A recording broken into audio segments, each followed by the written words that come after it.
Ngayon guys, disclaimer lang, ito po ay base sa aking na search, saka base rin sa mga opinion ng mga kasamahan ko na may cancer.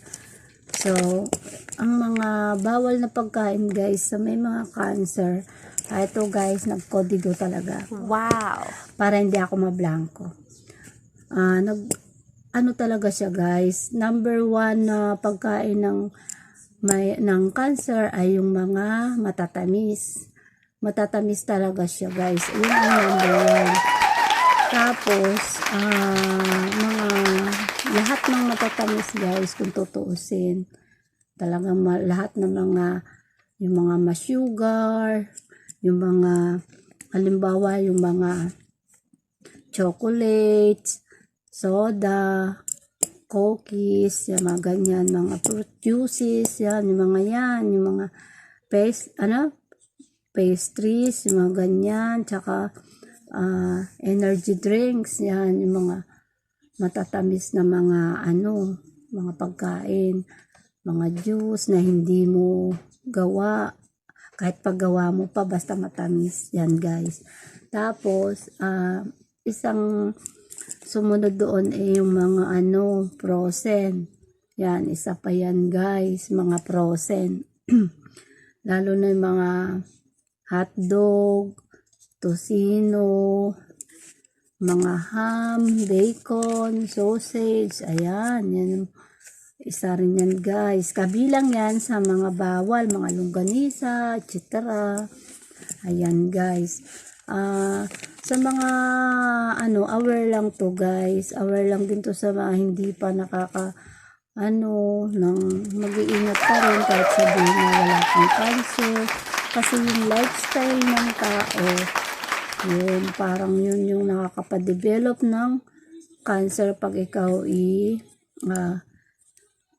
pabaya sa diet mo, ganun. Ganun kasi yung pagka-explain sa akin nung doktor. Ngayon, isa pa guys yung mga yung mga red meat, yan, mga yan, lalo na yung mga inihaw, tsaka yung mga street foods, yung mga, hindi naman, kasi syempre yung street foods guys, expose yan sa sa alikabok, hindi mo naman sa mga usok, 'di ba? Kasi tabing kalsada. Yan, kaya hindi mo masabi na safe siya kainin. Tapos pa yun guys, idagdag mo pa diyan yung soft drinks.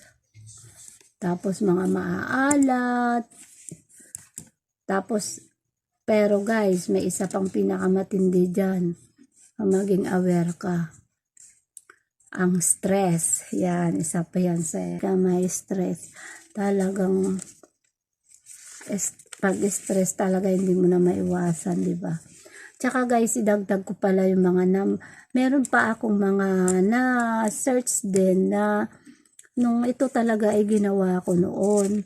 Kaya siguro yung bukol ko kahit paano guys, hindi siya mabilis lumaki kasi yung mga malalangsa, yan. Iniwasan ko dati yan. Iniwasan ko talaga, kahit ngayon iniwasan ko naman siya.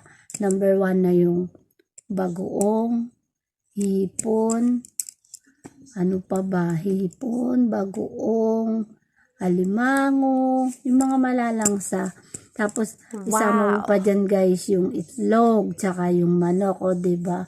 Kahit ako rin nung napanood ko to, tsaka manok, ng ilang buwan din yun. Kaya siguro din, kasi may napanood ako guys, na iwasan daw yung itlog, tsaka yung manok.